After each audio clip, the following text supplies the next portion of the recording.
All right. And from the beginning, here we go. All right. So today, thank you for joining us on time. As we said before, this is an abstract writing workshop. Both myself and Gayatri Rajaramani are the co-chairs of the Asia Pacific Regional Committee with IBILTA. And just speaking with Puspa, she had suggested that, to help prepare IBILTA members for the up and coming conference. Perhaps a little bit of abstract writing and practice might come in handy here. So before we progress here, I'll go back. Would you like me to We share the slides, Craig? Or is it uh, working at your end? It's all right. I should I know it's a bit clumsy. I'll try to improve a little bit, Gaia. Before we move on, I'd just like to take a moment to acknowledge ancestors, elders, and families of the lands that we're all occupying from different places. The university occupies the land of the Kulin Nation. I'm meeting from Tongurong country, but we'd like to pay our respects to indigenous cultures from the lands that we're occupying and coming together with in this meeting today. I'd like to, as we share our knowledge and practices within the university or in this space, we'd like to pay our deep respect of knowledge embedded in Aboriginal Indigenous communities globally, in this case. We acknowledge that the land on which we meet is a place of age-old ceremonies, celebration, initiation, and renewal, and that we are occupying lands of living cultures that form unique roles within the life and the regions where we live. Today's agenda, the rationale for the meeting, we've alluded to before. We're looking at improving and developing abstract writing skills, mainly with the motivation and the impetus behind this was to hopefully better prepare people interested in presenting a workshop or a presentation or a poster at the up and coming IBILTA conference. The workshop should give us a bit of an overview of the themes, the criteria that the reviewers will be using, and Gaia is going to take us through some examples and some of these criteria to help improve or direct some of our writing skills. This is part of a two-part workshop series. The second workshop will be hosted in the next few weeks. We'll send out a date for that. And within that, we're hoping that people show up with at least the beginning of a draft or a draft abstract, and then we can, have some expertise on hand to kind of work through and self-assess or peer evaluate some of those some of that session. This session is being recorded. The workshop breakout rooms will not be recorded. As we mentioned just now, the session is being recorded. Our next meeting, the workshops will not be recorded. Questions, if you have any questions, please drop them into the chat.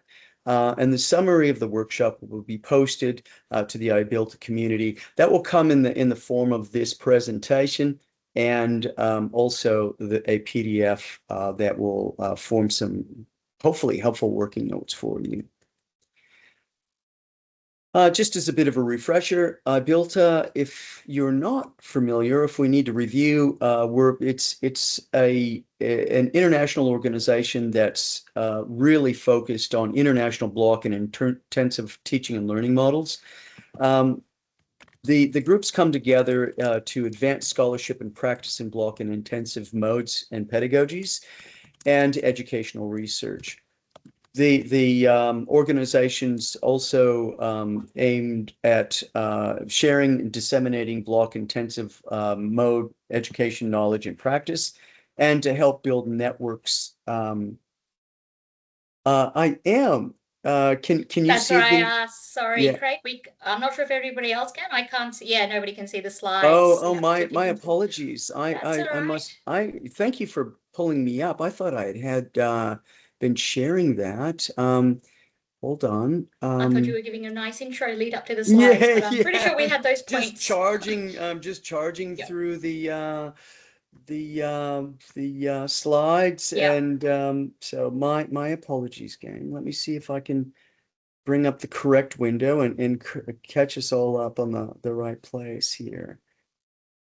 Let me know if this Yes. is And if you it can put it that's in working. slideshow, we'd be able to see. Thank Oh, you. that's fantastic. And I can see your faces in the side too, so that's very helpful for me. Slideshow. Yes, thanks for that, Gaia. Sorry. And yeah. So I guess if you haven't done so already, you might want to consider joining.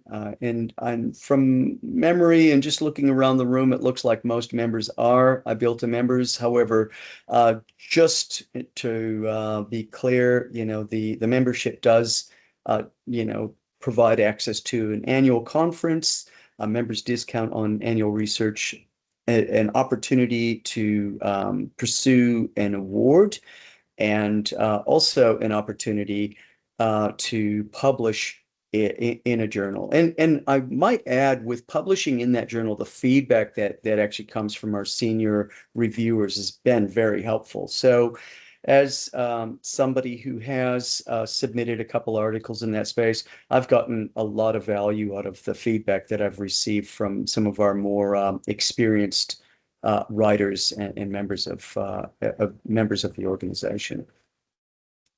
Key dates and considerations certainly coming up in the next few months. Abstracts opened on January 30th for the IBILTA conference, which is being hosted from the US by University of Montana Western. This is going to be an online format. So it does provide a little bit of freedom around some of those due dates around abstracts and submissions and registration. Abstract submission deadline has been extended to April 24th. The registration opens for April 25th, and registrations for the conference close on August 15th. The conference commences on the 30th September and will take us through to the 1st of October. This is going to be an interesting exercise in aligning time zones. We should have people from Europe, our European cohorts, the US and North American cohorts, and as well as Asia Pacific. So that spans pretty much the globe. So there'll be some challenges with committees to line that up. But hopefully that program will come out and you'll be able to find some workshops, presentations, and the like to attend in a time zone that suits you. Conference themes are innovation and research. This is an interesting topic, which is involving, students as active collaborators, advancing scholarship of teaching and learning in this space, and applying educational theories and methodologies to the block and intensive models. Professional development in terms of how we're actually developing our skills, what might enter our professional practice. And then curriculum assessment and feedback. This is certainly a major topic at this point in time in terms of curriculum adaptation for emerging trends, whether that's AI or a growing demographic, stakeholder involvement, students, stakeholders, and certainly a little bit more involvement from industry, hopefully, regulation, matrix, and measurement, how we're actually keeping track and monitoring assessment and what we're doing. Enhancing teaching, learning, and student engagement, teaching approaches, learning environments, and technologies, engagement and collaboration, and real-world learning, inclusive student-centered learning.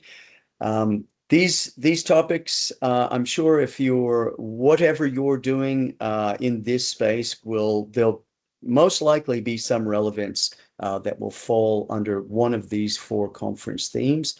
If you find that you're operating a little bit outside of that, the poster probably provides a little bit of freedom, but the other formats that we're really looking at for the conference is presentation, which is a 15-minute presentation, or a lightning talk, which lasts 5 minutes.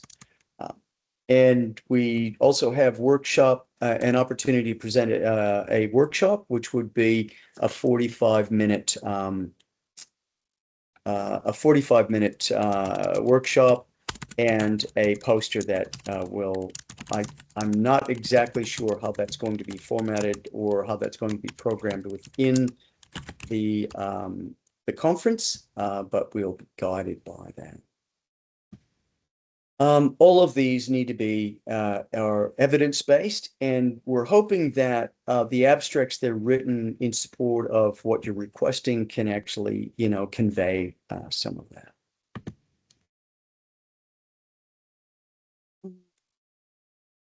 The abstract submission closing date has been extended to the 24th of April. The abstracts need to come via the submission portal, which can be found at the IBILTA website. Pretty easy to find. It's not a complicated website to negotiate, but if you click on that, you will find the IBILTA the submission portal at the IBILTA website. Notification will be given by the 1st of June to give you plenty of time to finish your preparations. And with that, I will turn over the presentation to Gaia. Gaia, just let me know when you want me to switch the slides, and Would you like me to share, Craig? It'll be easier. Yeah, okay, yeah. If you want to do that, I'll stop Yeah. sharing, Gaia, and then that way you can share your screen. Thank you. Because I'll be winging it from my end as well, so it'll probably save a little bit of time. Yeah, good on you. Thank you. That's great. Right. Can everybody see the screen? I will make it into, yeah, we can. Let me just minimize this and scroll forward. Oh, there we go. So Kathleen, I just replied to your chat as well. I will be going through the evidence, what's required for the abstract as well. I'd like to present a little bit on the review criteria from IBILTA point of view, what the reviewers' guidelines are looking for, the scoring systems to enable you better success in getting the go-ahead for your presentation. So there are 4 key criteria that the reviewers assess against: the relevance to the conference theme, description of the work, contribution to the scholarship of practice, and clarity and coherence of writing. And I will touch base on the evidence-based writing in a moment as well. But in the upcoming slides, I'll pack down for you, unpack briefly the core themes and examples of strong versus weaker examples, how it's graded against that criteria as well. Gaia, yes. Advance your slides, because right now you're just on the announcement slide, so you have to tap down a little bit. Oh, so you can't see the slides that I'm presenting? No, at the you're moment? right now on the date and deadline slide. You have to go a little bit further down in the slideshow.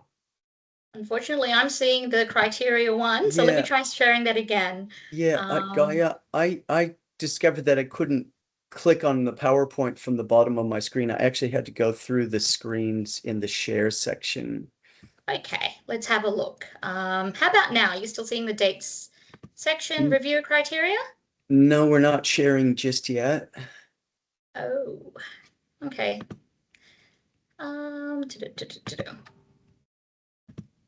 So this is annoying. So Greg, you might have to step in and share the slides again. It's okay. It's all right. For the purposes of time. Hold on, give me a second. Let me catch up. And here we go. Let's try that. Do you have the screen? Yes. review We can see criteria? the We can review see it, criteria. yes. That's where I Now we started can see from. it. Mm. Yes. Okay, Thanks, great. Craig. I will, and are The next you, slide. Thanks, Craig. oops. I just have to, there we go. Criteria 1. So we'll be unpacking individual criteria. So the 4 key criteria that the assessors grade your abstracts against. Criteria 1, relevance to the conference theme. It's to clearly articulate with the relevant literature. So when we say it's evidence-based, it's having in-text citations rather than a reference list at the end to justify the background information is sufficient, as well as the context in which you're presenting your work. So what to include? The problem is being addressed. Why is it timely for the higher education sector? How it aligns with the theme or the sub-theme of the conference that you're aligning to, and citations within the text. So providing evidence for the statements or the key points that you're addressing. Common mistakes is when assuming that the theme connection is obvious. So reviewers can't presume that your abstract is specifically aligning to the theme of the conference. So if it's explicitly stated, it makes it clearer for the understanding. Listing references at the end as a bibliography, but not within the text, it's a common mistake. So having a stronger abstract would be evidencing within the text.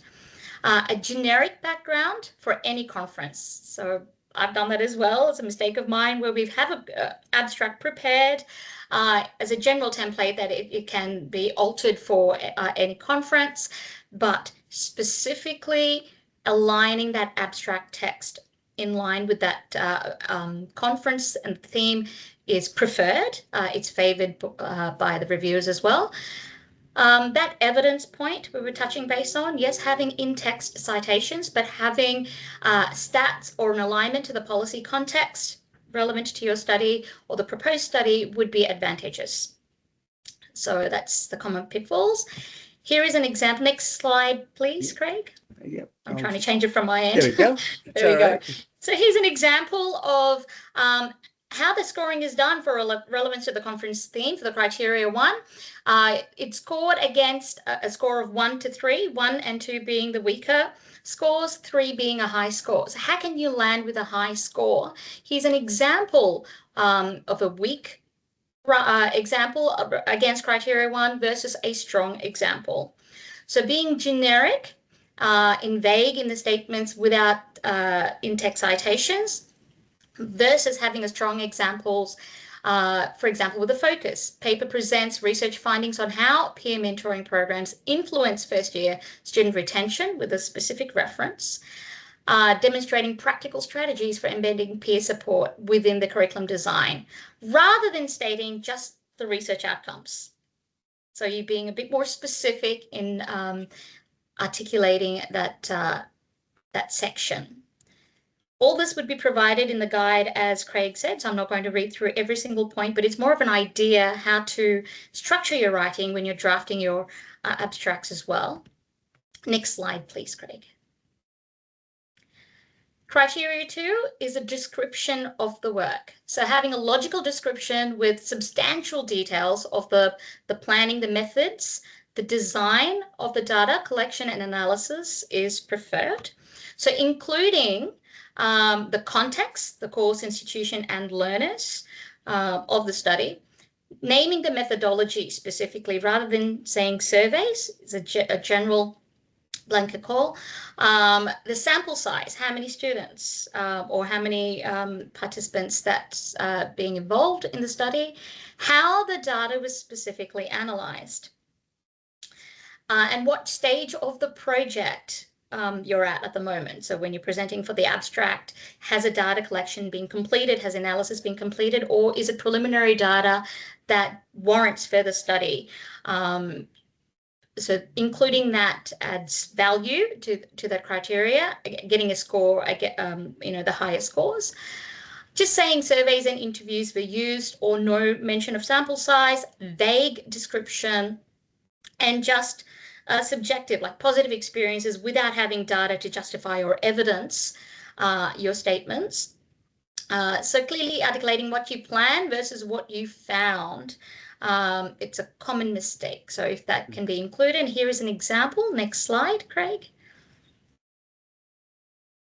So strong example includes detailed methods and the evidence for that study. So having the N numbers in there, having data, as well as in-text citation. So score of 3, abstract provides a logical description with substantial details of the plan, methods, and design of the evaluative data collection and analysis, so the methods that were used, as opposed to a weak example to say that surveys and interviews were used to collect data from students. So it's a very vague and general statement. So if it does not tie together information in a cohesive manner, or it provides a description with details of the plan and analysis only without justification or evidence for that, it falls under a weaker score of 1 to 2.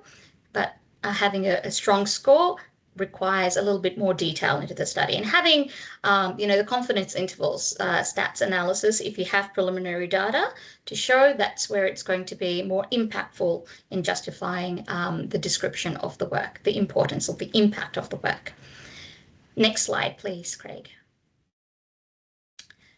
Third criteria reviewers look for is a contribution to scholarship or practice. So evidence of outcomes and effectiveness have been clearly stated with contributions outlined. So what to include? What is new about your work? Does it extend, challenge, or apply a theory or a framework? Who benefits and how? Something actionable readers can use or implement into their own teaching practice. And if you have specific outcomes from your study, percentages and numbers and the results, the statistics do speak volumes as well.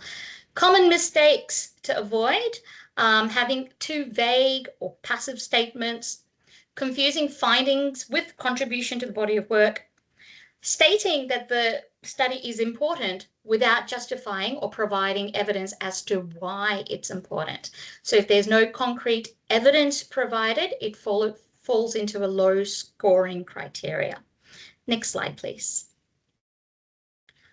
Here's an example of how contribution to scholarship or practice is highly scored when the evidence of outcomes and effectiveness have been clearly stated with contributions outlined, whereas a weak score which does not address evidence or outcomes or the contributions. Thank you, Craig. So the final criteria, and MSN's propping up for me, which doesn't help. Criteria 4, clarity and coherence of writing. So articulating the response clearly. So the abstract is clear, succinct, well organized, including grammar and punctuation, spelling and formatting. So the presentation style does add value, and references are included. So they're integrated in the in-text rather than just being stated as a reference list at the end. So including all required subheadings, if you have, the intro or the background, the methods stated clearly, does justify your writing, provides evidence, references woven into the text. I keep repeating myself. So in-text citations or referencing does add volumes of value to your writing. Proofread for errors, typos, grammatical errors. Your presentation style does impact scoring. Keeping within the word count. So there is a word count allocation guide, which I'll briefly present if time permits, or you will get the guide in preparation for our second workshop, as Craig has mentioned. So if it's hard to locate the info, what you're trying to say, or presume this is what you're going to say, that's falls into a lowest scoring grade for the criteria. References are listed at the end, but it's not integrated with the in-text citation, or it's very verbose or wordy phrasing, where it takes up your word count, but it's not clearly justifying the point you want to make. So using acronyms that are undefined, even if it is your institution or the department that you're with, it may not be easily identifiable for a global audience. So having your acronyms spelled out in the first instance will add value. And of course, checking for grammar and spelling errors. Next slide, please, Craig. And here's an example. So scoring in the top score of 3, abstract is clear, succinct, well organized. Abstract honors the standard rules of correct grammar, punctuation, spelling, and formatting, the overall presentation, adhering to the word count, and references included or integrated within the text, versus a lower scoring abstract where it's incomplete with errors in grammar, punctuation, spelling, formatting, and abstract does not adhere to the word count. So it is examples of strong versus weak examples in both integrating the references as well as succinct versus verbose writing. So the next couple of slides, I'd just like to unpack a couple of those criteria examples of how you can convert a weak example into a strong one. So strategies to improve for targeting for that scoring criteria. So one of the examples is a background or context, so the relevance of the study to the conference theme.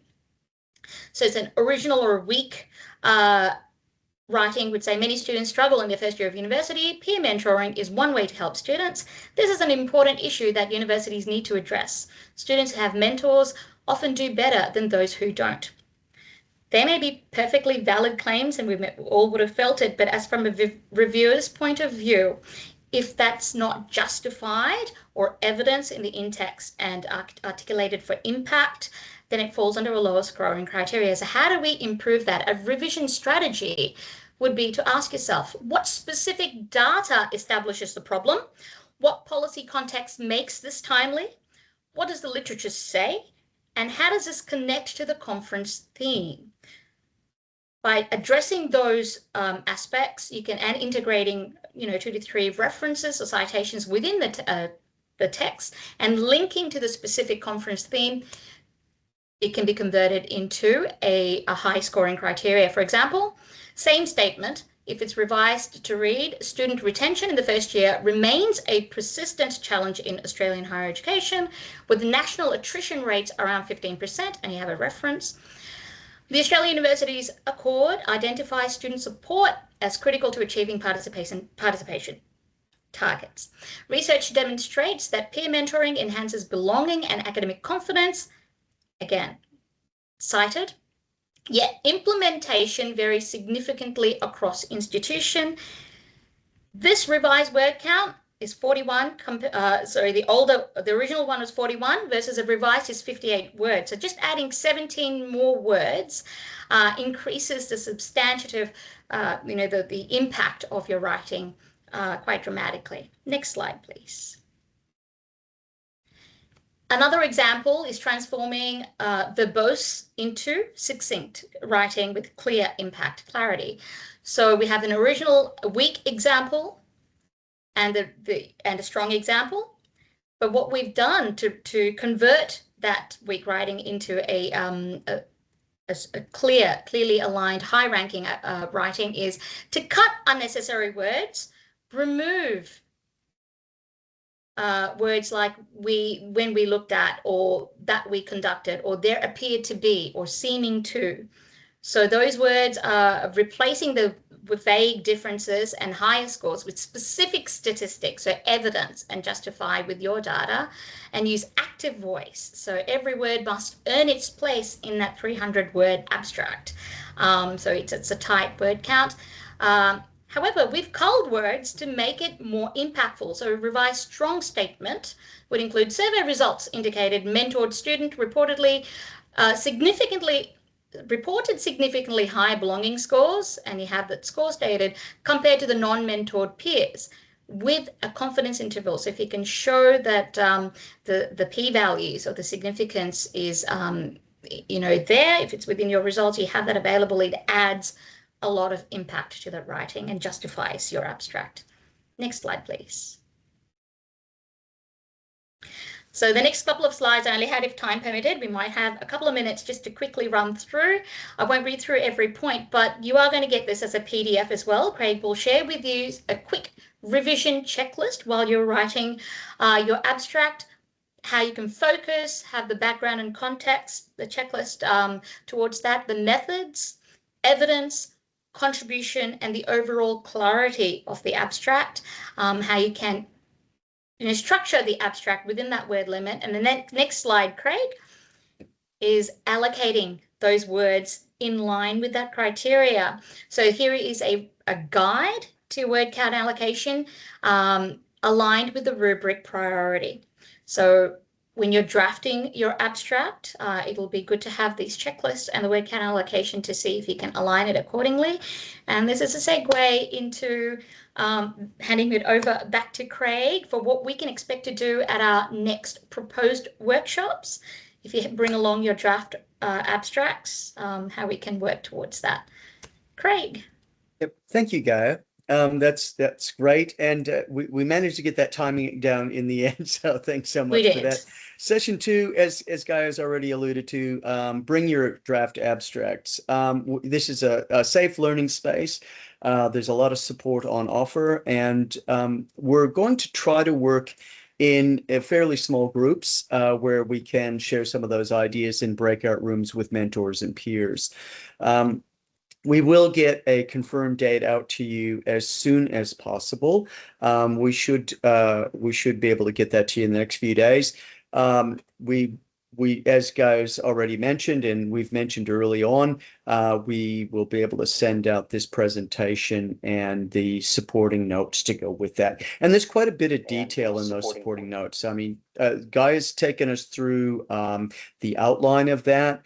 You would have noticed that there were some more intricate examples and detailed examples that were contained in the show that we just haven't had time to work through today. But, we would encourage you to read through those carefully and make those comparisons. Thank you very much. And we're here for questions and answers. At this point, I'll stop sharing. Yes. Any other questions, comments, concerns? Fantastic. We'll endeavor to get this presentation out to you by the end of the day. And with that, we should have that supporting PDF for you to work through as well. We'll get the date to you. I need to confer with Gaia a little bit. We need to nail down that date. I know we've banded a few dates around, but we'll try to get this together with enough time where you'll have time to make adjustments to your draft before that April 24th deadline. So give you a little bit of give you a fighting chance, if nothing else. Gaia, did you have anything else that you wanted to add today? No, it's all good.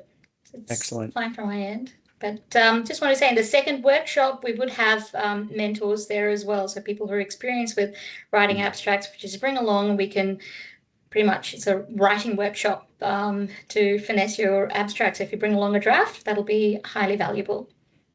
Yeah. Thank you, Gaia. And thank you for your attendance today. And we look forward to seeing you in the next workshop. Thank you very much. Thank you. That was great. Thank you for all the work. Okay. Thank you very much for all the work. See you guys. Bye. Thank you. Guy, can I just ask a question? Yes, is that Richard? Yeah. Yeah, it's me. It's me. Just a quick thing. This is all really new to me in this respect in relationship to actually writing proposals, because I started writing a PhD maybe about 15 years ago and then stopped and would move cities and all these different things. So to me, to actually write anything, even if it's a presentation for somebody else, I'm really, am I at the right forum for me who's like really new to 100%. this? I mean, Richard, because I'm sure there's other people here who are sitting there saying, "Oh my God, there's rookie Rick over there," so it's going to be not at all, Richard. We have it's catered for a wide spectrum of audiences, and whether you're just starting out or you're experienced, it's how to cater. So it's starting from scratch and catering it specifically for the IBILTERT conference. So having that guidelines provided to you. So it's I'd highly suggest when Craig sends out those documents with the detailing what we've done and the comments and the drafting guidelines, once you have a go at writing your abstracts, come along to the next workshop and you can really just start from scratch. Or if you're stumped, writing an abstract means that you actually have a really good understanding of what you want to write about. The guide About will what you want to provide you present. with that All right. as, So as there's well. going to be, I think Yeah. there's going to be the, hang on a sec, I want to present on this before I worry about writing a guideline. So is there any, and please excuse my, ignorance and naivety on all of this, is there a certain criteria of what we need to think about of what we would like to present? I mean, because you're doing it, there's got to be some sort of objective of why I'm doing that, why I would be doing this. Sure. Yeah. I think Apart the from first just point saying is that, wow. Yeah, no, the first part is if you're ready to present at iBuilder this year and you have a project in mind that fits the bill of the conference theme that Craig went through, that's your first starting point. So you have something to present that aligns with the conference theme.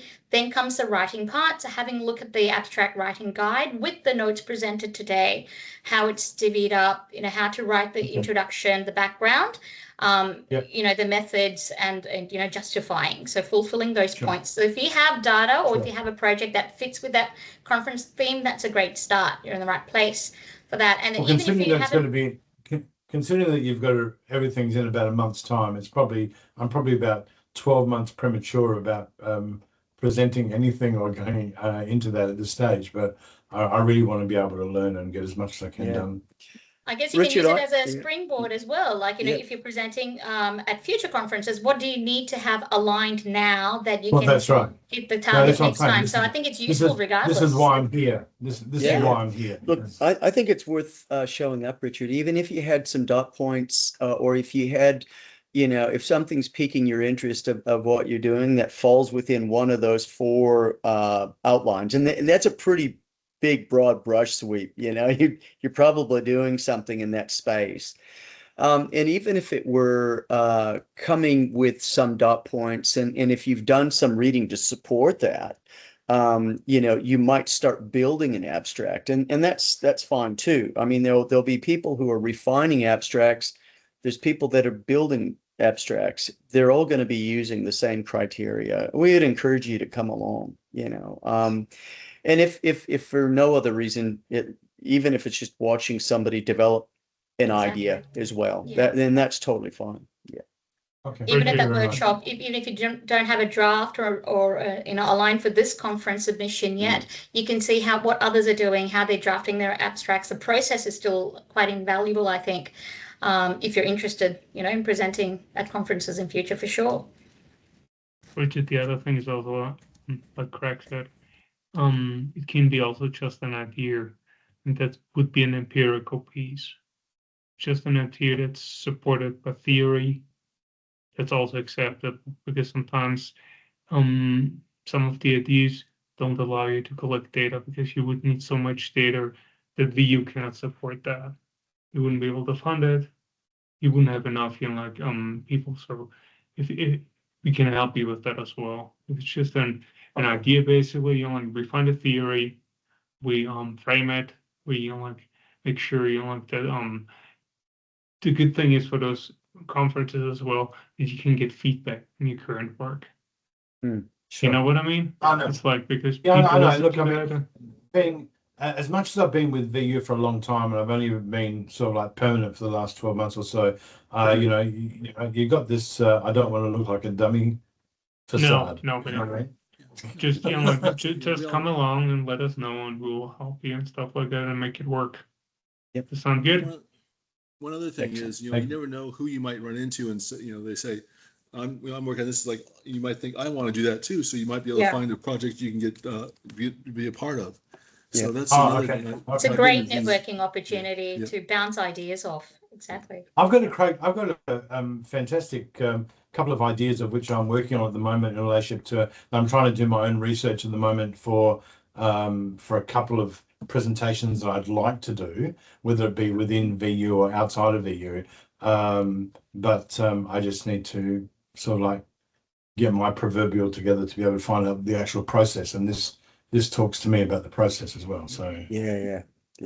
And I've got about 3 or 4 of my mentors here, so I'm very happy. Well, isn't that right? And it's all Tom about and talking Gaia to and people. Bushman. Yeah, that's good. That's it. Even though they didn't know they were mentors for me.